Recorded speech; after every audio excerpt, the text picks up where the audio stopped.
امام حسین 10 دن میں بہت زیادہ مظلوم رہے، امام حسن پوری زندگی مظلوم رہے، پوری زندگی۔ اب آپ سوچیں، جو شخص اپنے دور امامت میں اپنے لباس کے اندر زرہ پہن کے گھومتا ہو کہ دشمن کہیں حملہ نہ کر دے، وہ کتنا مظلوم ہے۔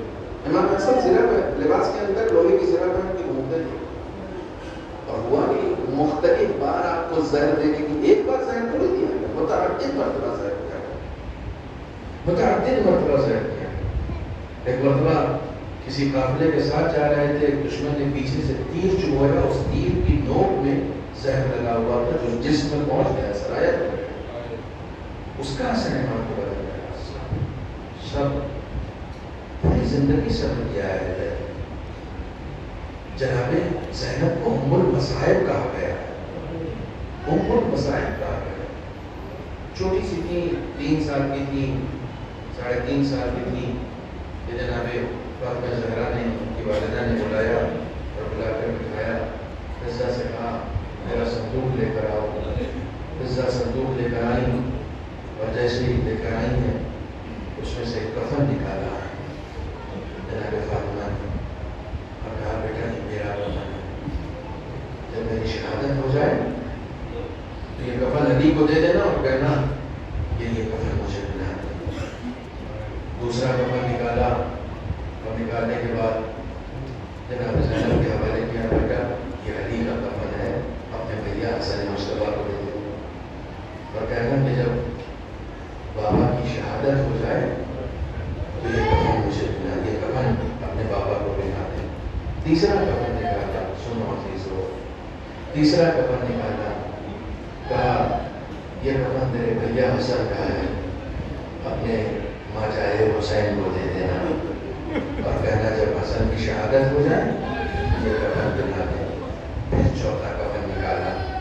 جناب زینب اس بات پر خوش تھی کہ شاید یہ میرے بھیا حسین کا کفن ہے، لیکن جب چوتھا کفن نکالا نا تو جناب فاطمہ نے کہا بیٹا یہ کفن بھی حسین کو دے دینا، اور کہنا کہ یہ کفن بھی میرے بیٹے حسن کا ہے۔ تو جناب زینب نے کہا کہ اماں ابھی تو آپ نے بھیا حسن کا کفن دیا ہے، پھر دوبارہ یہ کفن دینے کا کیا مطلب؟ کہا بیٹا میرا بیٹا حسن جب کفن پہن کے گھر سے جائے گا تو اس کے جنازے پر تیر بارانی ہوگی، اور اتنی تیر بارانی ہوگی کہ اس کا کفن پھر سے خون سے رنگین ہو جائے گا، اور میرے بیٹے حسن کا جنازہ دوبارہ گھر میں آئے گا۔ اے بیٹا اس کے جسم سے ایک ایک کر کے تیر تمہیں چننا پڑیں گے، اس کے جسم سے ایک ایک کر کے تیر تمہیں چننا پڑیں گے۔ تاریخ بتاتی ہے کہ امام حسین، جناب زینب، جناب ام کلثوم ایک ایک کر کے تیر جناب امام حسن کے بدن سے چن رہے ہیں، اور جناب فاطمہ کہتی ہیں بیٹا یہ دوبارہ کفن میرے بیٹے حسن کو دیا جائے گا۔ اب ایک 3-3.5 سال کی بچی کی معصومیت تو دیکھیں، جناب فاطمہ نے جب چوتھا کفن دے دیا نا تو انتظار میں ہے کہ میرے بھیا حسین کے حسین کے کفن کا کیا ہوگا، تو بار بار صندوق میں جھانک کے دیکھتی ہے، اور کہتی ہے ابا اس میں کفن بچا نہیں ہے، میرے بھیا حسین کا کفن کہاں ہے؟ کہا بیٹا جنت سے تیرے بھائی حسین کا کفن بھی نہیں آیا ہے، میرا حسین ایسے عالم میں مارا جائے گا، میرا حسین ایسے عالم میں مارا جائے گا کہ وہ جس لباس میں شہید کیا جائے گا اسے اسی لباس میں دفنایا جائے گا، میرے بیٹے حسین کے لیے کوئی بھی کفن نہیں ہے۔ ہاں عزیزو، حسین کی شہادت بڑی دردناک طریقے سے ہوتی ہے۔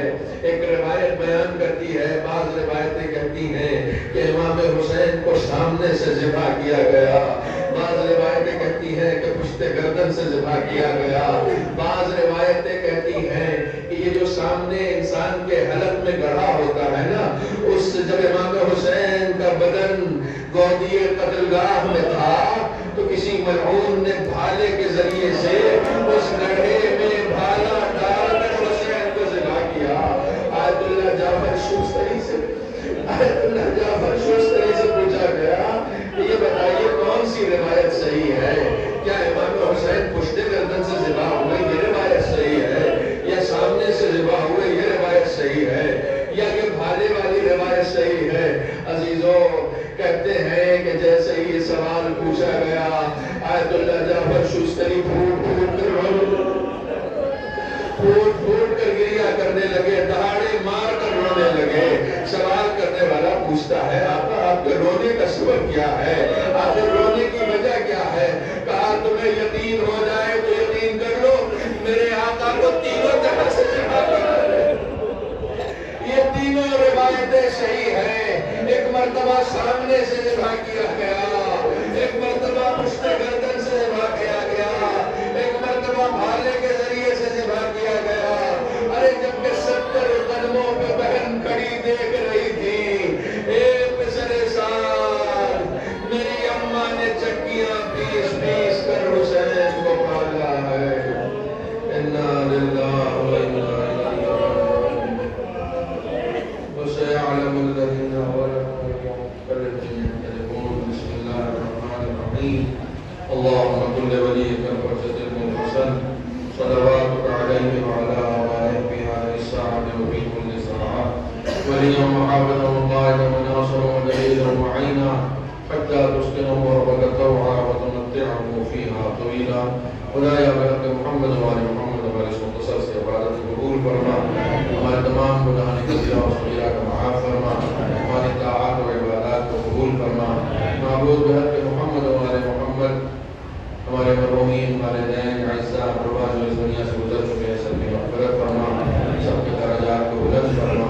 معبود بحق محمد وآل محمد ہم سب کی پریشان سامانی کو دور فرما، پالنے والے مقروضین کے قرض کو ادا فرما، بیماروں کو شفا عنایت فرما، جو جس مصیبت میں اور جس پریشانی میں گرفتار ہے اس کی پریشانیوں کو دور فرما۔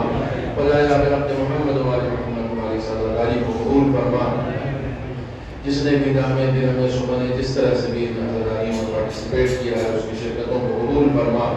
تمام خدمت گزاران دین، علماء کرام، مراجع اعظام